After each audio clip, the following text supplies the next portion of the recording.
great to be here in Crosse, Wisconsin. It's a beautiful town.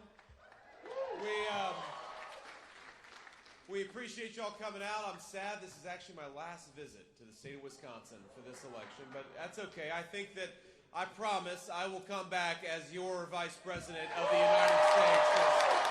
We're going to win this thing.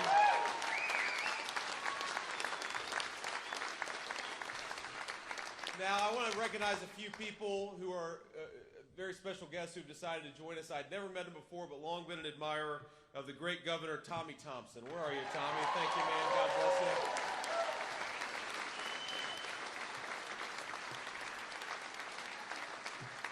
We've got Representative Tom Tiffany with us. Tom, where are you, man? Tom, God bless you, man. Thank you. We got Representative Derek Van Orden. Derek, where are you, man? Thank you.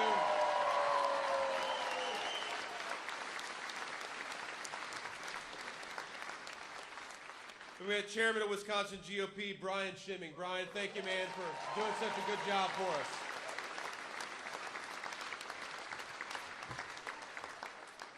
And last but certainly not least, my favorite person here, no offense to any of you fine people, is my beautiful wife, Usha. I love you, honey. Thanks for going around with us.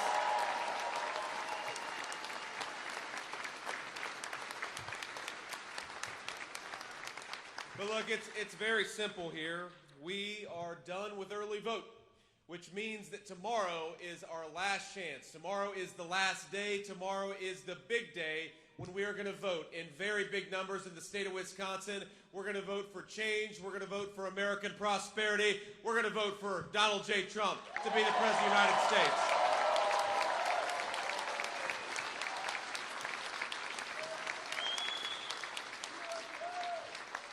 And the Secret Service told me that, I guess Tim Walz is going to be here in the state of Wisconsin. I'm sorry about that.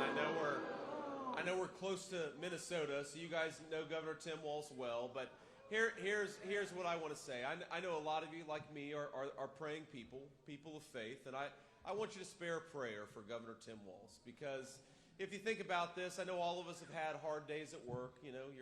Your back hurts, your hands are tired, but I don't think any of us have ever had the kind of day that Tim Walz is going to have today, where he's got to go around and convince the American people that Kamala Harris can be the President of the United States. That's tough work. That is a tough job, my friends. I think that's the toughest job in the United States of America, because think about it.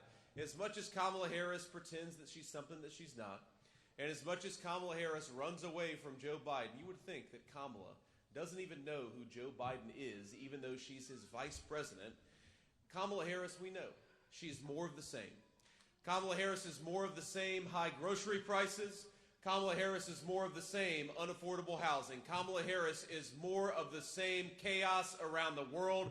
And Kamala Harris is more of the same wide open borders. So tomorrow, Wisconsin, let's vote for a new direction for this country. Let's vote for Donald J. Trump to be the President of the United States.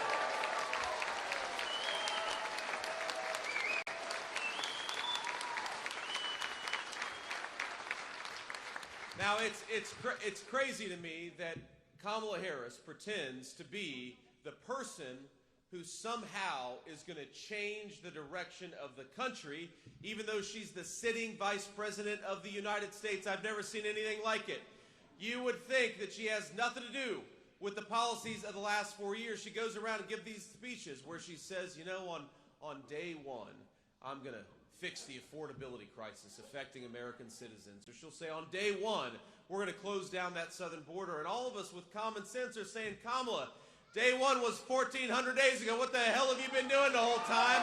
Go do your job. Stop talking about your job and go and do it.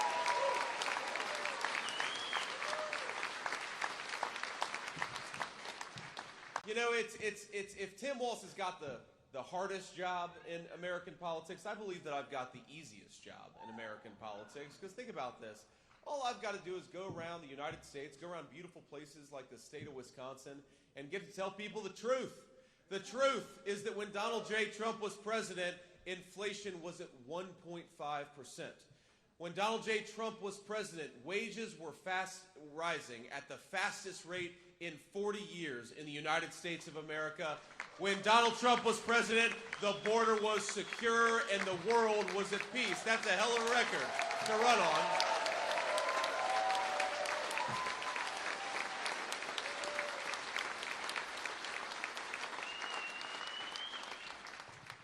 And look, it's so simple. You know, for the first election in the lifetime of every single person in this country, we have an opportunity not just to compare the plans and the promises. You know, you go to Kamala Harris's website, and half of it's copied from Donald J. Trump. You know, I told the president a few weeks ago, you know, because we came out with this policy, President Trump did. He said no taxes on tips. Let's give our hardworking servers more of their money. And then 2 days later, Kamala Harris came out and said she agrees with that policy. Or, you know, of course, one of the hallmarks of this campaign is that President Trump and I are talking about the importance of securing the southern border. But then Kamala Harris, all of a sudden, she's got religion.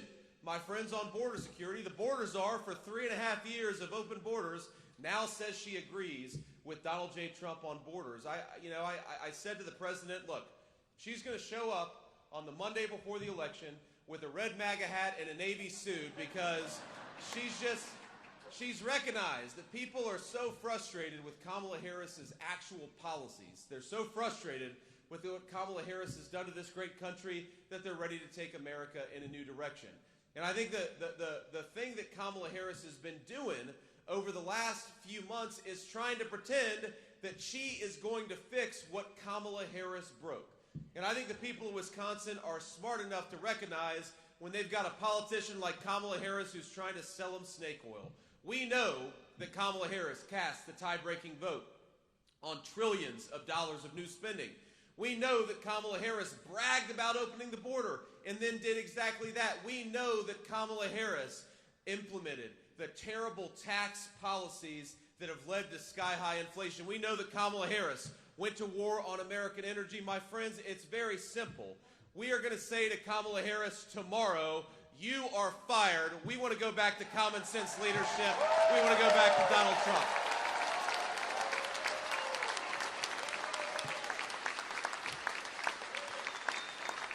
Now, you just look at the statistics. You just look at the statistics of what's going on in this country, and my heart breaks for our fellow citizens, people all across the state of Wisconsin who are working hard, they're playing by the rules, but thanks to Kamala Harris's policies, they're falling farther and farther behind. You know that credit card delinquencies in this country are now over 9%. That means 1 in 10 of our fellow citizens can't even pay their bills right now. About 1 in 12 of our fellow citizens are delinquent on their auto loan repayments. That means a lot of our fellow citizens can't even afford to pay their car payment because of what Kamala Harris has done to this country. We know that grocery prices in this state are higher by 20%. Gas prices are higher by 40, 45%. You go through the list of everything, and you realize that the American people are struggling, and they're struggling because Kamala Harris hasn't done her job. Now, the most damaging statistic, I think, is the one that came out a couple of days ago, because Kamala Harris is going around the country bragging about the fact that her economy is doing well. Do we think the economy is doing well in this room? Do we think our citizens are doing well? Of course we don't, because we talk to people. We live in this country. We recognize that our people are struggling. But, you know, the jobs report that came out a couple days ago said that 28,000 private sector jobs have been lost. 46,000 manufacturing jobs had been lost. And then you look at the top line number and it says 12,000 jobs have been created. And you realize that it's all of Kamala Harris's friends in the government bureaucracy. We created government jobs. We created jobs for bureaucrats while all of our neighbors and friends are struggling in this economy. And I got to tell you, when Donald Trump is president, we're going to get back to a golden age of American prosperity. The private sector is going to hire workers instead of firing workers. But there is one person in the United States of America who deserves to lose her job. And tomorrow, let's make it happen for Kamala Harris. Let's get her out of Washington.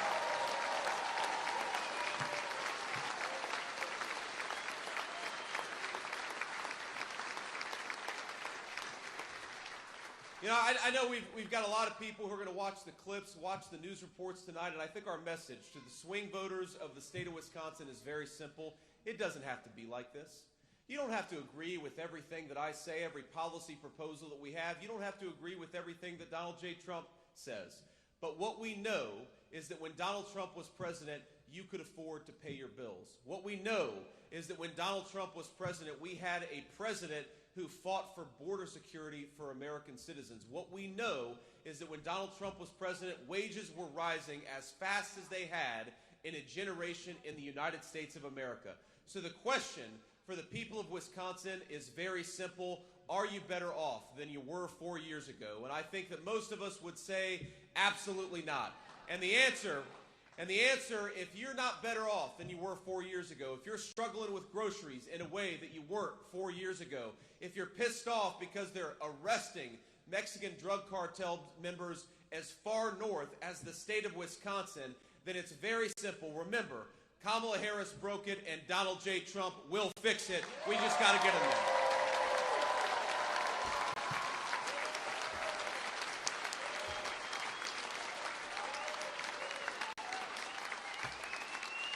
Now, I will say, look, let me be bipartisan here for a second. I asked you to say a prayer for Tim Walz, and I want to say something nice about Kamala Harris, because the one thing, you guys are all pissed off. It's okay. It's okay. The one thing I'll say nice about Kamala Harris is while she's been a terrible vice president, and while we know our fellow citizens are struggling because of her policies, she is really good at getting us votes when she does interviews. So that's one thing. I think when Kamala does an interview,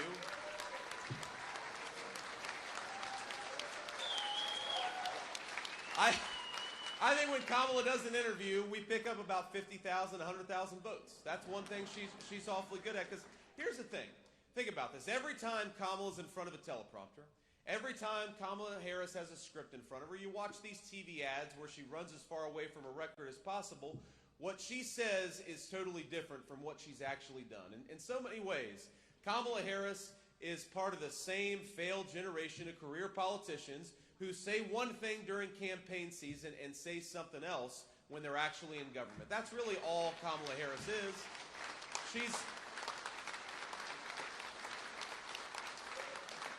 And that's what was so different about Donald J. Trump. Think about this. He went in there and said, we're going to unleash American energy, and that's exactly what we did. He went in there and said, we want to make groceries and all of the necessities of life more affordable for our citizens. And that's exactly what he did. He said, we're going to get in there. We're going to knock out ISIS and make America respected in the world again, and then he did it. This is what's different about Donald Trump and a generation of career politicians. Donald Trump fixes things. The career politicians break them.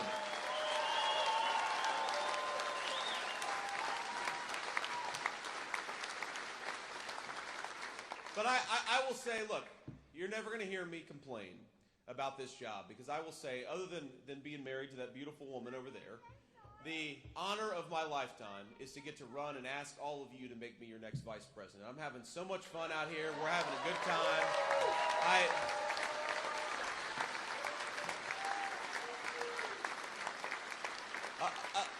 A lot of you know I grew up in a poor family. My grandmother didn't even graduate from high school, the grandmother who raised me. And now here I am, getting to hang out with you fine people on a Monday morning, ask you to make me the next vice president of the United States. That's a great testament to our country. It really is.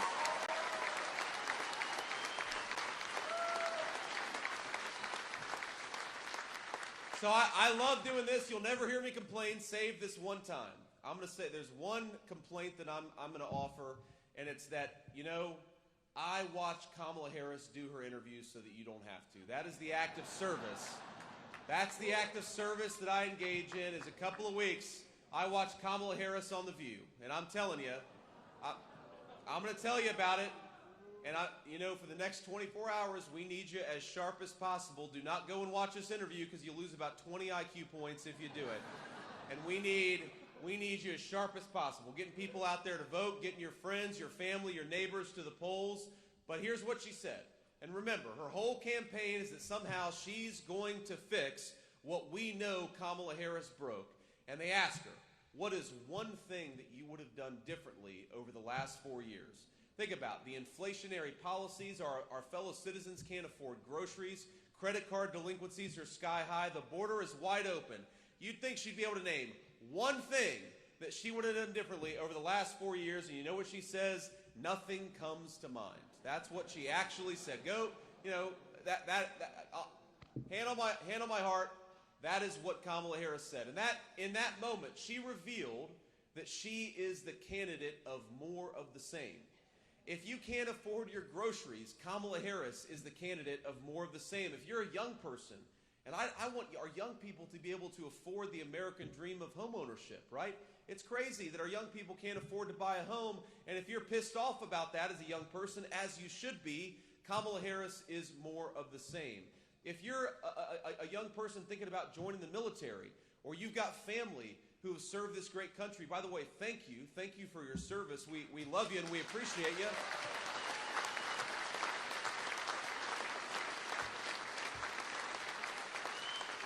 But if you think we ought to use the American military not to be the policemen of the world, but to fight for America's national security, then you cannot vote for Kamala Harris. It's that simple.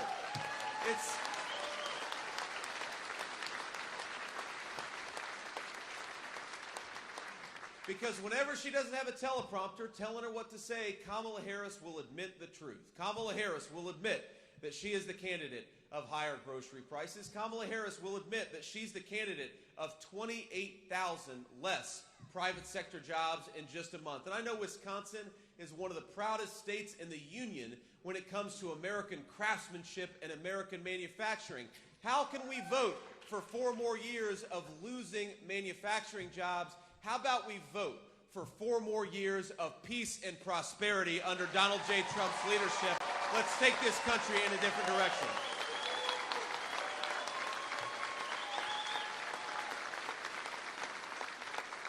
And here, my friends, here's the craziest thing. You know the issue that we haven't really talked that much about? We haven't talked that much about immigration. And that is where Donald Trump's policies worked the best, and frankly, where Kamala Harris's policies have worked the worst. If you could not, if you had tried, pursued a series of policies like Kamala Harris that would more quickly break the American southern border. Remember, she came into office and she was bragging about changing Donald Trump's successful border policy. She said she wanted to open the border, and then she did exactly that. And we know, where was it? Prairie du Chien, where we had a Mexican drug cartel member who was arrested after sexually assaulting a woman and a 12-year-old girl.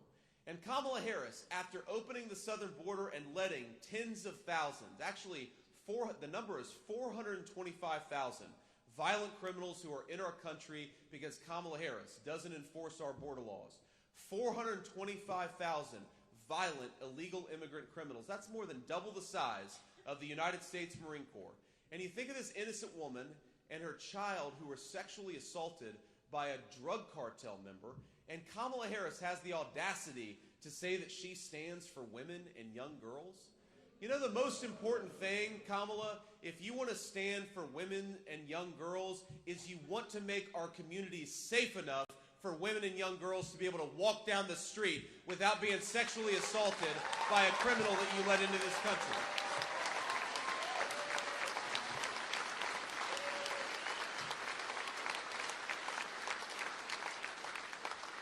But again, she bragged about doing this, and then she went and did it. And the consequences for the state of Wisconsin, the consequences for our whole country have been extraordinarily bad.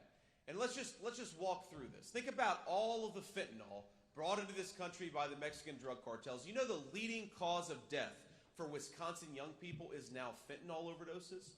That poison, we do not have to let it into our country. Kamala Harris wants to hire thousands upon thousands of IRS bureaucrats to go after our fellow citizens. Donald J. Trump and I want to wage war on the Mexican drug cartels and stop this poison from coming in the state of Wisconsin.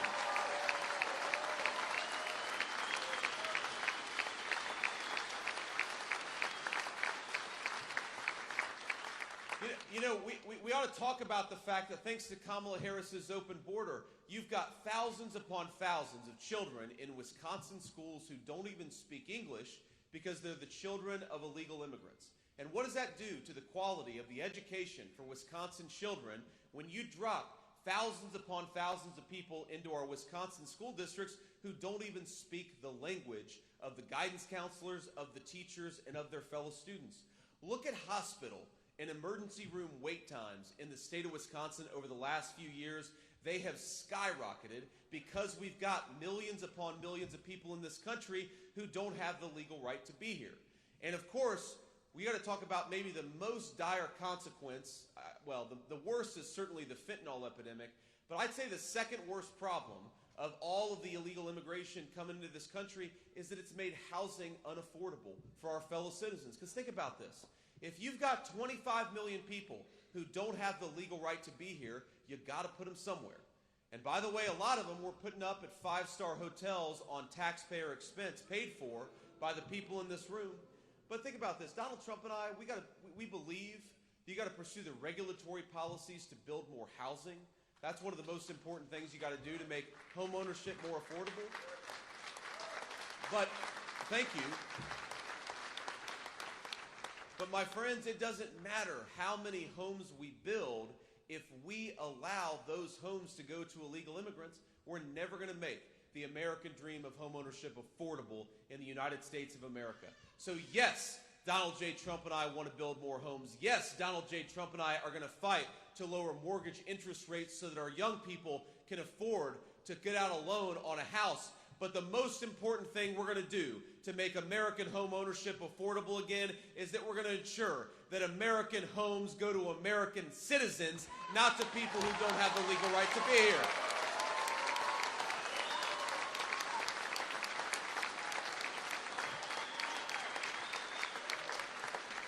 And you know, Kamala Harris has the audacity to go around and say that the Republicans, she says, don't care about Social Security and Medicare. I was raised by my grandmother who could only put food on the table because of Social Security. We are going to fight for Social Security, but you know, number one way to bankrupt Social Security and Medicare is to do what Kamala Harris is already doing, which is giving it to illegal immigrants. You know how many tens of billions of dollars we spend on Social Security and Medicare benefits for illegal immigrants? And the media and the Democrats will say, well, they're not supposed to. Well, yeah, they're not supposed to, but if you just look at the fraudulent applications, the number of illegal immigrants who are getting Social Security and Medicare, it is going to bankrupt that program. So here's the biggest difference of all, maybe, between Kamala Harris and Donald Trump. She's rolling out the red carpet for illegal immigration. She's inviting people to come into this country. She's giving them health care, Social Security, and housing benefits paid for by all of you. Donald J. Trump, when he's back in the White House, the message to illegal immigrants is going to be very simple. Pack your bags, because in 3 months you're going back home.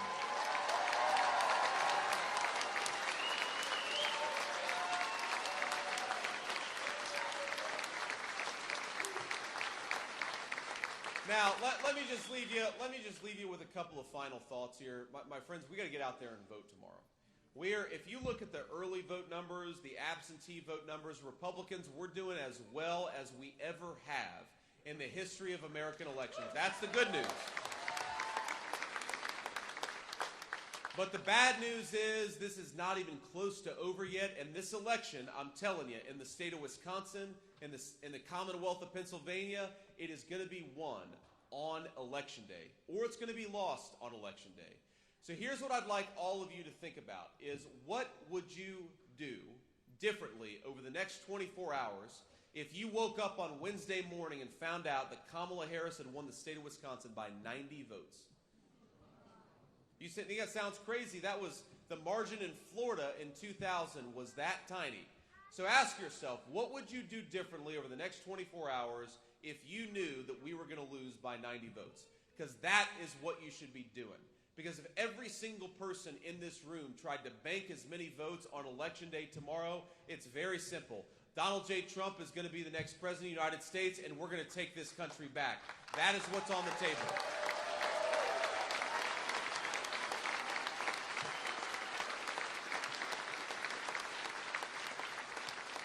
So my request is very simple. I want every single person in this beautiful room, every single one of you.